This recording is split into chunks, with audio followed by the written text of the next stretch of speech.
Welcome to Sportsbet Daily at oddsmarket.com. It's the UFC fight night 162. We go across to the Far East to Singapore. I'm joined by @Dave Betts. Everything UFC is @Dave Betts, and we pass on our best to Sportskeg CEO Jace, because he's got a family illness. So fingers crossed everything gets right and everyone comes through great. So Dave, Singapore this week, Boston last week. It's just like bang, bang, bang across the pond. Yeah, starting from, I think it's May or June, Flash, the UFC will do an international tour, and a lot of their events will cover different countries. So across the summer, we see the same thing every year. The production crew pack their bags up and they'll be all over the place. China, Russia, England, across the planet. And they'll try and cover as many events as they can in as many countries. So, yeah, now we're back again in Singapore for probably the highest level grappling match we will see. Is it possibly ever. Is it fair to say that the UFC so far this year, we're not just ending October, so we've had 10 months of UFC, that it's scaling new heights? Yeah, it's huge. With the ESPN backing as well. It was, prior to ESPN, it was Fox. Fox was great, but as we know, ESPN is king. And with the ESPN backing, there's no stopping the UFC. It's only up from here on out, in my opinion. So long as we can get past the whole Conor McGregor's going to carry the company type vibe that the casual fans are always going to do. You're always going to get the casual fans, you know, that pop in and they just want to see the big fights, and that's that. But we need to be serious when it's this business, and we don't want to wait around for people like Conor McGregor all the time who are just holding us up as fans and making it a bit of a crappy time to watch UFC when you're constantly waiting for the quote unquote heroes of the organization to come through and put on a good event. This year we haven't saw Conor McGregor. There's a lot of people we haven't saw, but the events have been incredible, and it's all about the newcomers. It's all about the new guys, the future. Because we're at a point now in the UFC where even this main event we're about to talk about, both guys are in their 40s, late 30s and early 40s. So there's going to be a transition. And before we know it, within the next couple of years, all the old names will be gone, and it will be a whole new generation of absolute maulers inside the cage. Yeah, and there'll be an absolute generation of fighters coming through, but it'll also be an absolute generation of fans, and then their kids will be fans. And as you say, the only way is up. Let's kick straight onto the action, go right in, main event, Ben Askren, Demian Maia. Yeah, this is an incredible matchup. We have two probably the best grapplers in the UFC, arguably, from two different styles. We have Demian Maia, jiu-jitsu champion, jiu-jitsu black belt, and not just your regular black belt. I'm pretty sure he's the highest damn black belt that you can get. He is elite. He made his UFC debut back in 2007. He went on a 5-fight win streak, and all of those ended by submission. So even if you're not a big UFC fan and you don't know much about the sport, looking at records like that alone is enough to tell you that this guy is very dangerous on the floor. Before the limelight, before UFC, very long time ago, Maia's a legend now. It was just grappling championships, jiu-jitsu championships. He was just tapping out people left, right, and center. It's tough. It's tough to watch somebody who you had so much faith in at one point get older, and, you know, they do slow down, it's evident, but he's still fighting at the elite level, and now it's 2019. He's been here for over a decade. There's nothing. I can't see a guy like Ben Askren stepping into this fight and having his way with Demian Maia in the wrestling department for 25 minutes. Ben Askren, another awesome grappler, but on the opposite end is a wrestler, former wrestling champion. He's gonna have his way with a lot of guys when it comes to wrestling, but he missed his prime in the UFC. He previously fought in one championship, and with the least amount of disrespect that I'm trying to give here, it's just the level of competition is just, there's no comparison. There's no comparison. We can't watch fight tape from one championship and then try and make a prediction with Ben Askren, who has only had 2 fights in the UFC. In my opinion, he got lucky with Robbie Lawler. Okay, that was his debut fight. He got lucky, in my opinion. I'm still not even sure if Robbie Lawler submitted or not. There was a big controversy whether his hand dropped from being unconscious or whether he just dropped it to save energy. There was an argument. He says he didn't tap, but he accepted the loss because Robbie Lawler's a champ. And then we have Ben Askren's second fight in the UFC, where he lasted 5 seconds. He went viral for all the wrong reasons, and it was probably the most viral knockout, I can't even say of this year, of probably the past 5 or 10 years, because from the night he got knocked out with the knee from George Masvidal, I saw that fight being retweeted or reposted on social media every single day since, and it's been months since that fight. What can you take from that? He got knocked out in 5 seconds. There's not much, we don't have much on Ben Askren, let's face it. Do you think it goes to 5 rounds, Dave? I think there's a good chance it goes 5 rounds or Demian Maia will get a submission. There's no way I can see Ben Askren, the way Ben Askren could finish this fight is going to be a submission, like a rear naked choke or something from the wrestling. I don't see him coming with any sort of ground and pound. Demian Maia will be able to fight off his back. So if Ben Askren is successful with the takedowns, he's going to be fighting a killer who will welcome people to the mat. So it's tough. With this fight, we see this quite often where you'll get a wrestler versus a wrestler or a grappler versus a grappler, and all we'll see is a striking battle for 15 or 25 minutes, depending if it's a 3 or 5 round fight. This fight is a 5 round fight. I cannot see this being a boring grappling match for 25 minutes. I just don't see it. I do feel like Ben Askren might be able to land a takedown or 2, maybe 3 or 4, but can he keep Demian Maia there for the rest of these rounds and for the rest of the fight? I don't think he can. Demian Maia is the more dangerous guy here. He's the guy who has the clearer path to victory with inside the distance, and to be quite honest, he's going to be the better striker. Ben Askren has no striking. When I watch Ben Askren strike, it feels like he hasn't done any boxing training at all. So, and then we look at the price. So we'll look at the price, and Ben Askren's coming in. He opened at a -145 favourite, and now we look at Demian Maia, who's sitting at +164 at certain book. It's a no-brainer for me, Flat. It's a dog or pass. It's a dog or pass situation because I can't find enough reasons to put my money behind Ben Askren. I did it against George Masvidal. I paid for that in the worst way. I'm not going to make the same mistake again twice. I do worry for the age of Maia, but other than that, it's dog or pass because it's such a tough fight to predict. We'll take Maia. We'll take Demian Maia at +160 region. On to the co-main, Michael Johnson versus Stevie Ray. This one's a bit easier for me. You've got Michael Johnson, 33 years old. He trains at Hard Knocks 365 with the likes of Kamaru Usman, Robbie Lawler, Luke Rockhold. And to be quite fair, he's had a tough run at Michael Johnson. He's fought some of the best. He's fought some of the best, which when you fight the best, you are, win or lose, you have that experience of going up against the most elite. Not many people can get to say they've had the chance to fight Khabib Nurmagomedov. And live to see another day. He's got that experience there. He's fighting a guy in Stevie Ray who is coming into this fight on a 1-3 losing streak. I feel like Stevie Ray lost his chin. Paul Fowler is a great boxer, great striker, but Paul Fowler couldn't knock out James Vick, and James Vick's chin left us years ago. So if he can't knock out James Vick, but then Stevie Ray,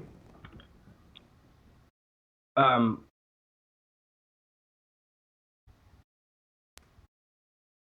seem to have lost Dave there. We'll try and get him back.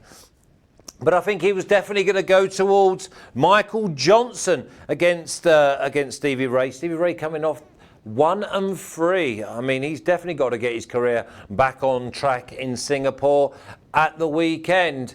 Rafa, you're going to try and get back Dave. I'll tell you what's coming up over the next few days. Premier League punters tomorrow, Friday, NFL. Go through maybe 10 or 12 of the games.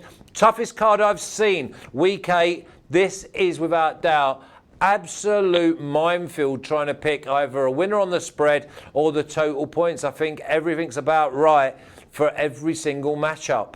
And also we're going to have the lower leagues with Dave Betts again. So I'll give him a bit of hammer about his connection. But you're back with me, Dave. You were saying Michael Johnson against Stevie Ray. Stevie Ray coming off the back of 1-3. You're edging towards Michael Johnson. Not even edging. Sorry. What I was talking about was Stevie Ray's chin and how Paul Fowler was able to get through that chin, but he couldn't get through James Vick's chin, which just goes to show how weak that chin of Stevie Ray is. I'd never put Johnson at these ridiculous odds. I'm not gonna lie, but given the levels of fighter we've got here, a few bettors will be able to justify that line. Currently, it's sat at minus. Some books have it at minus 345 on Michael Johnson. Now, I do think he's going to win. I don't see a path to victory for Stevie Ray whatsoever. But those odds, they're just a bit sticky for me. So I'm quite heavy. I'd probably cap him about 70%, Michael Johnson. So I'll give him a 70% chance to win this. And it'd be great for a parlay piece. But if there's no bet, I don't pay the juice on that. But Dave, if there's no bet or no value, we'll just move on. I mean, you've said your piece. Michael Johnson is your 70% winner, but at minus 345, you don't see value. You're not pressing a button, so we'll move on. And we'll go to the dog's odds, because I know for sure you're going to be involved in these, because this is what you live off. This is what puts the old food on your table. You've gone from spam to smoked salmon. Okay? Enrico Barzola, Movsar Evlov. Right. Enrique Barzola is coming up against a guy who is 11-0. Now, we have to tread carefully with these guys who have these unbeaten records. They have them for a reason. Movsar is great at what he does. It's real tough for me to go against these Russians because, boy, they do prove us right a lot of the time. But he hasn't given me a bunch of reasons to fade him, but he also hasn't given me a bunch of reasons to back him here in this spot. He's a former undefeated M1 champion, and then he made his transition to UFC, and he's been flying high since. It's going to be a takedown game for Movsar. So then I have to look at Enrique Barzola, and then I have to look deep into Barzola's previous fights and be looking for that takedown defense. And I'm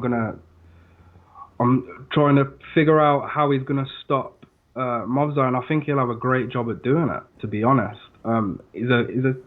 could call him a veteran, I guess. He's had 8 fights since 2015. He's been around. His only loss come against Kyle Bochniak, which was a very questionable decision, and I would have gave the win to Barzola, so I don't even count that as a loss. So in my eyes, he has lost to Kevin Aguilar and Kevin Aguilar only, which isn't a bad run in the UFC. 6-2. It's hard to rack 6 wins, especially in 4 years. He won the Ultimate Fighter contest. And he was an underdog in that as well, and he proved everyone wrong. So now he's fighting the new guy who's the Russian, who's undefeated. Do I think Movsar is the more proficient striker? No, I don't. I think Barzola will have the output to win a striking battle, and I think he'll have the takedown defense to avoid that gritty, grinding style that the Russians love to bring with their Sambo wrestling. It's interesting because Barzola's never been finished. All of his 8 UFC fights have ended by decision. And our boy Movsar, he's undefeated in 11 fights. It's a tough one, but we look at the odds, and Barzola now is sitting at plus 160. I can't back a guy who has one fight in the UFC against a guy who has 8 fights in the UFC and has only been taken down one time. I forgot to mention that Barzola's been taken down one time across those 8 fights. So I'll put my faith in this dog this week. Yeah. Oh, okay. Peruvian veteran Enrique Barzola. You should be able to get plus 160, 2.60 on the decimal. Half a unit on that. I love it. Well, that's the advantage of us doing this show on a Wednesday, because when we've done it on a Thursday and Friday, and you and Jay have stole all the value, so we've had to move it closer. Now, plus 160, Barzola. Let's move on. The final dog and odd. Alex White and Rafael Fiziev. Yeah, we got Rafael Fiziev, another guy that came in green and undefeated to the UFC, and he got starched. He was matched up against Magomed Mustafayev, and it was an absolute mauling. So, hard to cap Fiziev once again. We don't really have that footage of him inside the UFC. It's all well and good watching these guys fight on these regional scenes against fighters who will never even make the big stage. How do we handicap a guy like that, and how do we justify favourite odds on Fiziev while he is facing Alex White, who's 31? I say veteran just because of the amount of time he's been in the UFC, but he hasn't had a set of back-to-back wins since 2014. So this one was a bit more tough for me to place, but although Alex White hasn't been probably a trustworthy bet for anybody ever with a record of 4-5 in the UFC, it's just too hard for me to handicap Fiziev at favourite odds. We've not seen him defeat anybody inside the UFC. He may have a lovely highlight reel because of the regional scene wins he's had, the beautiful knockouts, but I can't cap a guy who's not fought in the UFC, hasn't fought at the highest level. So I already think the size difference is a big thing as well. I think Fiziev should just scrap the lightweight division. I think he's too small for it. I think he should drop down. I think he'll find more success at a lower weight. He's going to lose the height. He's going to lose the reach. I think Alex White can be the superior clinch grappler in this fight. I think he can make it a scrappy one. That's what he will want to do. Take Fiziev into that territory that he hasn't been in so much. I do favour Fiziev in the striking department. I should think that he'd want to keep the fight standing, but I see White just mixing it up, more attacking offense, and I think he's just going to be the better all-round martial artist on the night in Singapore. And I think the odds right now for Alex White are, let me have a look quickly. Alex White right now is sitting at plus 175 with William Hill, bet 365, 2.75 on the decimal, 1.75, 2.75 on the decimal. They're great dogs odds for me against the guy who, just hasn't proven himself yet. And I could be eating my words, but that's what this is part of the game. It's part of the game. Yeah, if there's question marks and you've got someone there at plus 175, then you've got to go through with it. And I mean, the record that you've had and Jace has had with the dogs and their odds, that you've just got to keep riding that train. Yeah. Anyway, listen, thanks for your time. Get yourself and your head back round them lower leagues, because on Friday we go again. Sorry for putting up the 4 out of 4, 16-1 ACCA last week. Let's go again, and let's see if we can both supply it. Yes, the results. I don't even want to talk about some of the results this week. Listen, I'm shocked. Just damn.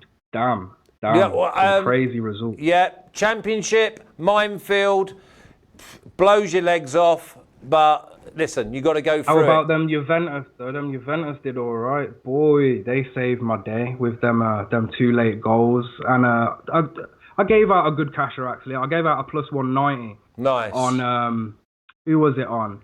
Both teams to score, Bayern Munich and win. Yeah, well, we like that. So it weren't all bad. It weren't all bad. Oh no, oh no.